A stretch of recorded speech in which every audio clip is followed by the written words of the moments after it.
Halo semuanya, selamat datang di channel YouTube Android TV. Di video kali ini saya akan membagikan tutorial kepada teman-teman cara nonaktifkan debugging USB HP Realme. Sebelum masuk ke tutorialnya, jangan lupa untuk subscribe dulu channel YouTube ini dan jangan lupa juga untuk nyalakan tombol loncengnya supaya kalian selalu dapat updatean terbaru dari channel YouTube Android TV.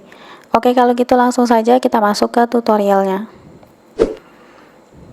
Oke, jika sebelumnya kalian sudah aktifkan menu debugging USB, jadi debugging USB ini tentunya untuk mempermudah kita ketika akan mentransfer data ya dari HP ke komputer. Nah, jika ingin dinonaktifkan, caranya silahkan masuk ke menu setelan.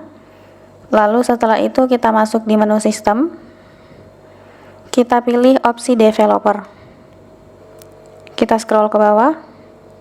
Nah, di sini debugging USB-nya masih aktif ya, teman-teman. Nah, jadi untuk memutuskan atau menonaktifkan debugging USB ini, kita bisa langsung geser tombolnya ke sebelah kiri.